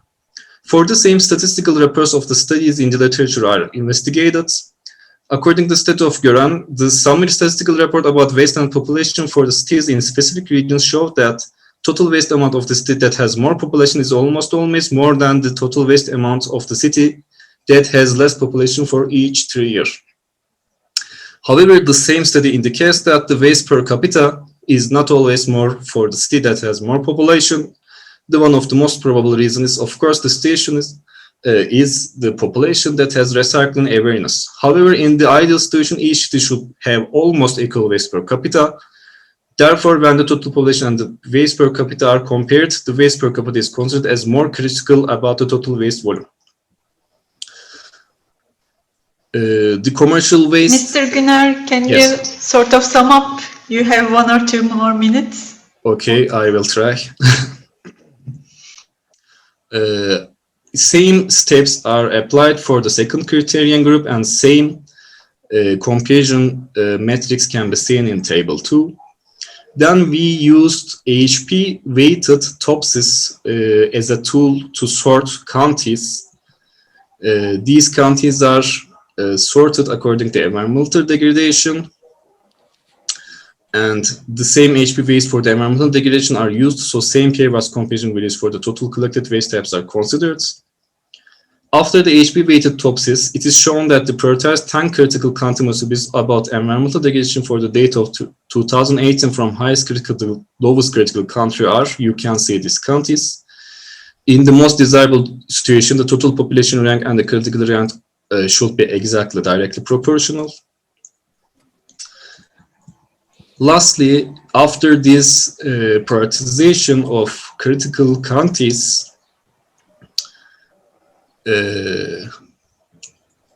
these HP weighted TOPSIS analysis applied, and after the critical counties are prioritized, the results are analyzed in detail for interpreting and the prioritized list by different point of views and achieving more reasonable and accurate results. In future studies, some additive sub-criteria for each criteria group can be considered. Besides, the pairwise comparison between sub-criteria of environmental degradation are determined according to the composition times of weights. Considering the official report in this study, the use of more than one surveys that are answered by expert authorities about the composition times of waste can be performed for the pairwise composition in future to gain average criteria weights. Despite the decomposition times do not vary very much in general, these can give more healthy results about criteria weights. These are my reference. Thank you for listening. Thank you. Is there any questions for this nice presentation? Yeah, I have one, sir. I have, yes, please. Yeah, you have a reference in which some entity said the newspaper breaks down in 5 to 6 weeks or something like that. Mm-hmm. Am I right?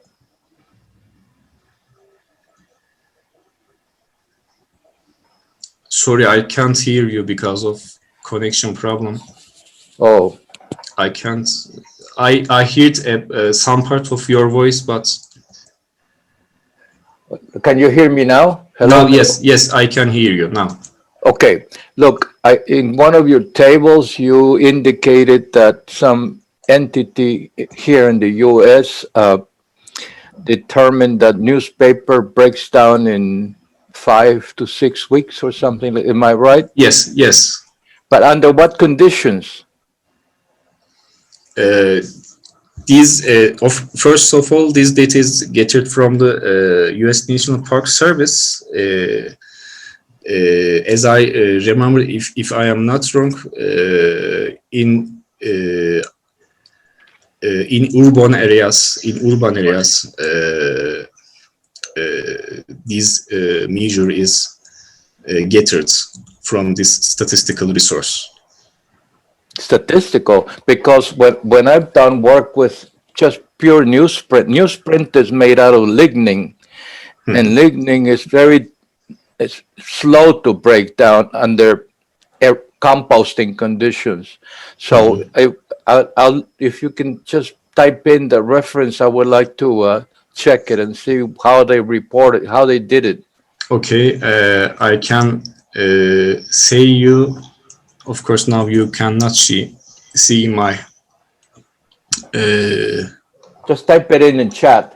You can write it down in the chat box. Yes, in chat box, I can write you the full references, full web address that I gathered this data.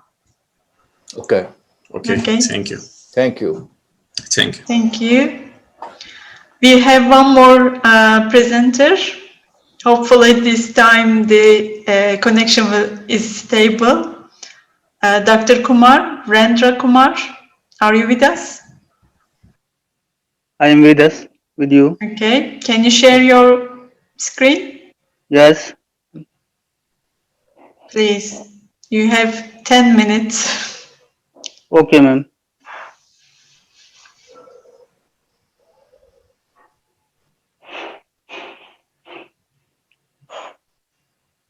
Hello.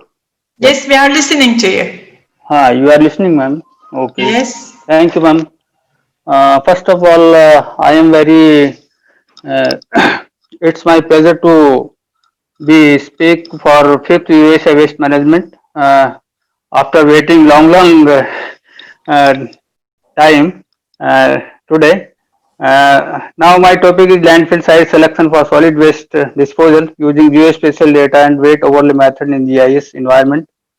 Uh, you know, India is a developing country and it has uh, urbanization from around 28% to around 32% from 2010 to 2011, and uh, increasing population is a very uh, a problem, so that we cannot solve the issues of solid waste management, and the per capita per person solid waste generation rate in India, solid waste generation quantity in India is from 100 gram to 500 gram in small to large towns, and we are close to 7,933 urban local bodies in India, and around 700 urban local bodies exist in state of UP. The state of UP is the largest populous state in country, and some central part of the country has a more population density, and the um, which part I have prepared a paper for presentation. This is also very large producer of solid waste, solid waste, and uh, in this case, the solid waste generated in India, around 60 to 80% uh, is also collected, and rest solid waste is being thrown low-lying areas and in open streets or in roadside areas, and this is a very crucial issue, and this is also grow the problem of environmental contamination, and for human mankind also, and for our natural resources also, and the leachate from solid waste disposal sites contaminate our groundwater prospects, and so in this case, satellite remote sensing technology and GIS geographic information system can solve the problem of solid waste disposal, solid waste site selection, and the scarcity of land in periphery of urban areas is also a very crucial issue, that so that urban local bodies cannot do this problem easily, and spatial and non-spatial data like geospatial data and other data, if we can handle in GIS geographical information system, then we can select a solid waste disposal site, and uh, numbers and if we identify 4, 5 or 6 sites in urban periphery, so these sites can be compared after comparison of different numbers of objects or thematic layers or multi-criterion layers, such as land use, land cover, geomorphology, soil texture, road or transport network, groundwater prospects conditions, and other thematic layers or thematic data, slope layers can also be incorporated, and after given weightage, after assignment of weightage between 1 to 9, we can in GIS environment we can do assign in GIS environment, and after this we can uh, uh, we can reach for a suitable solid waste management site, so solid waste disposal sites. And because the garbage or solid waste which it is being thrown in open low-lying areas, it is also very harmful for human mankind also. Uh, Priyansh, Priyansh, come. Second slide. Next.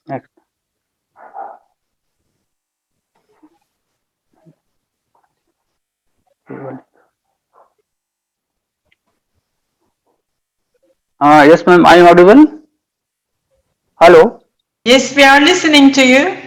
You are listening me, na? Yes, I am we audible. are. Okay. Okay.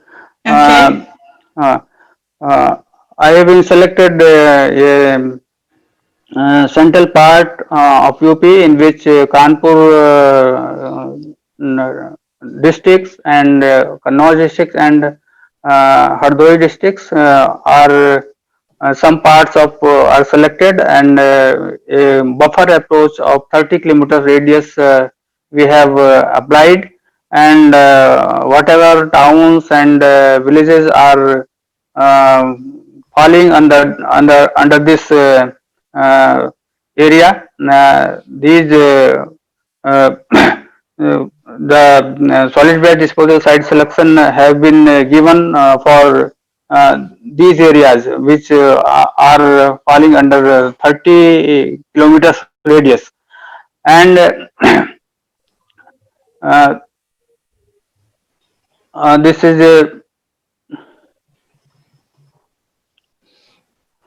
this is a location map of study area, and which is in central part of Uttar Pradesh state. Uttar Pradesh state, you know, is a very large state having around 22 crores of population right now, and it has around 700 urban local bodies also. We have adopted a methodology. These are the objectives of our for study area. Creation of multi-criterion layers using geospatial data. In that case, we have used resources to list 3 data of Indian satellite, and the second objective to identify possible locations for solid waste disposal within 30 kilometer radius of towns using buffer, geospatial data, and weight overlay method in GIS environment. Uh, Next slide is this is the materials and data used. Survey of India topographical maps of 1:50,000 scales for reference or for corresponding of area. Resources to satellite list 3 data of 23.5 meter spatial resolution data acquired in 2011 and 12 and 2015 and 16. Next, solid waste generation quantity data collected from concerned departments or urban local bodies. Census of India population data of 2001 and 2011, and groundwater prospect data collected from groundwater departments. These are the data sets we have used for the study, and these are the next. These are the thematic layers we have prepared using geospatial data. Land use land cover maps we have prepared. Geospatial geomorphological map we have prepared. Lithology map, soil texture map, surface water bodies map, groundwater prospects map, and transportation network map. In land use land cover, we have identified 6 broad categories. For example, habitation or settlements, habitated area, urban built up area and rural built up area, and wastelands, water bodies, rivers, lake ponds, river oblique water body, drainage, nala, and other categories. In geomorphology, we have identified three categories: alluvial plain older, alluvial plain younger, and floodplain areas. In that case, alluvial plain older is more suitable for solid waste disposal site selection. And in case of land use land cover, at first we prefer wastelands categories in which sodic land and sodic land or scrubby area areas, scrubby scrubland categories are suitable for solid waste disposal, so that we can protect our agriculture land or prime agricultural land or arable land.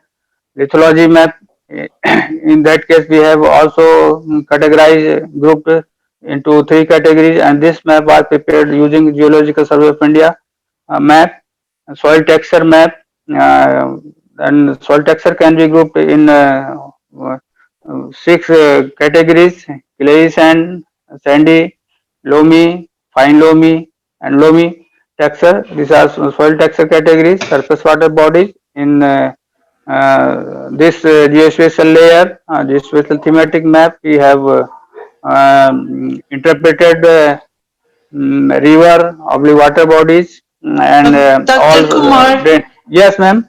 can you move on to your results, please? We are Okay, running okay. out of Okay, okay, time. ma'am. Okay, yes, ma'am. Okay. Okay, okay, ma'am. The this is a weight assignment layers. We have assigned weightage to each and every categories according to importance of objects. Next, this is a physical size of land and suitability of landfill sites according to each and every objects is measured in GIS environment using GIS tool. Uh, Next, uh,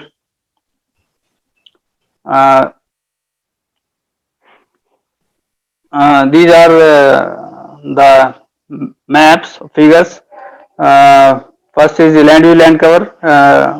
Weightage has been assigned, and in geomorphology also weightage assigned according to the importance of the categories.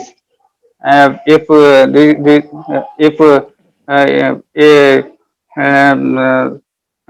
identified sites are falling or lies in wasteland categories, and so this is given more importance.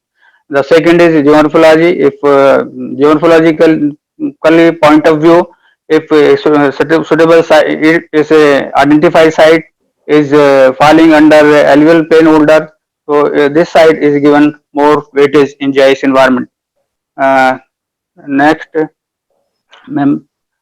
This is a lithological map and soil texture map. If soil texture point of view, candidate site is falling within clay texture content ground.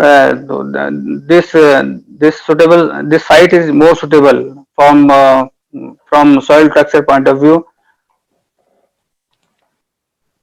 Uh, This is surface water bodies. Surface water bodies are exclusionary criteria which are used in the study area. If distance from each and every water body, river, drainage system has been measured in GIS environment, and this is a groundwater prospect map. And in that case, good groundwater conditions in this area. We have three categories: good, very good, and very good to good groundwater conditions in this Dr. study area. Kumar, Yes, I ma'am. have to interrupt, but can you move towards your conclusions? Okay, okay, ma'am. Okay, Okay? okay, It's ma'am. been 15 minutes Okay, already. okay, okay, okay. Yes. This is a weighted sum map for landfill, which we have uh, integrated using 1 to 9 scale, 1 to 9 numbers in GIS environment. These are the results and discussions, and In this area, four categories we have identified, and Bilgram site 1 is more suitable after comparative analysis from all other sites, and site 4 is moderately suitable. This is also seen based on the ground conditions. These are the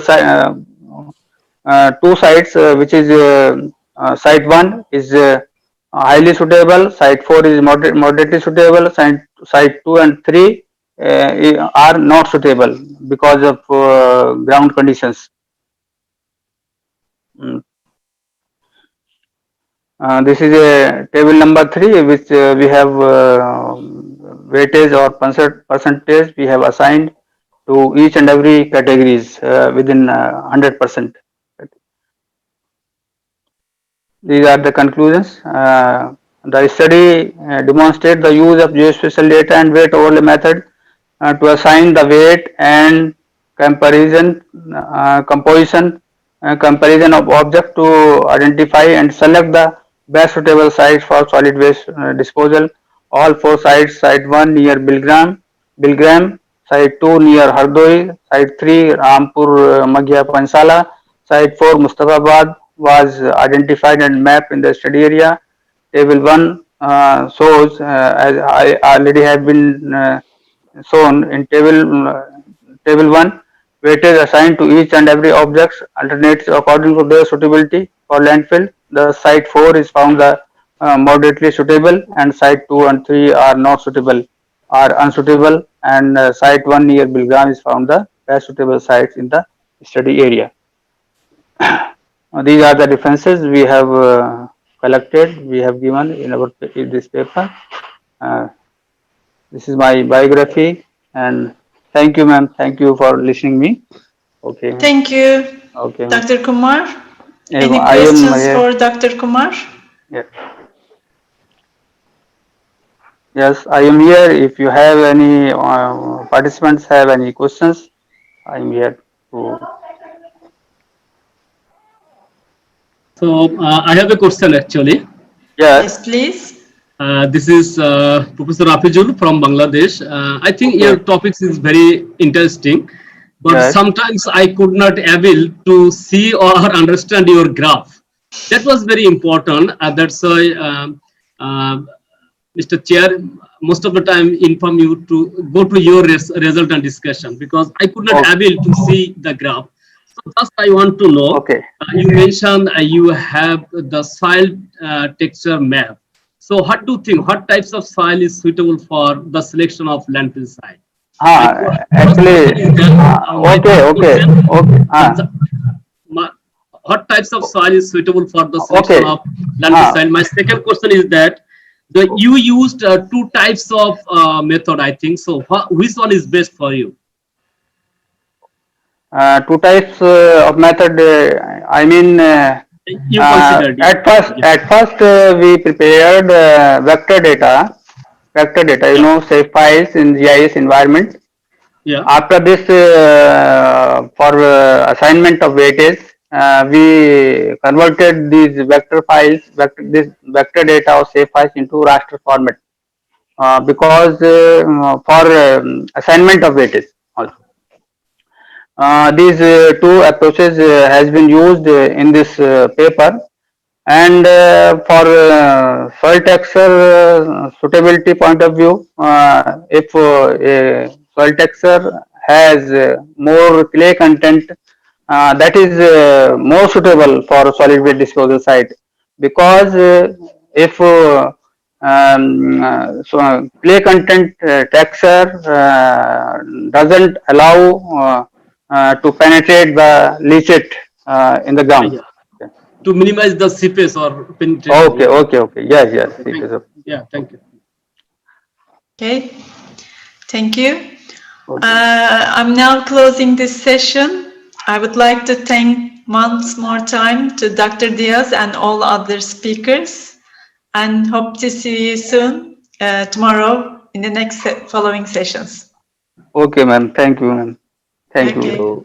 Thank you so much. Take care. Hope to see you again. Okay. Thank you. We thank for all participants. Thank you for your attention and taking time for us. See you tomorrow. Okay, thank you so much. Thank you. Bye-bye. Bye. Thank you. Hello, bye. Bye. हाँ हाँ लिख Goodbye. Thank you for coming.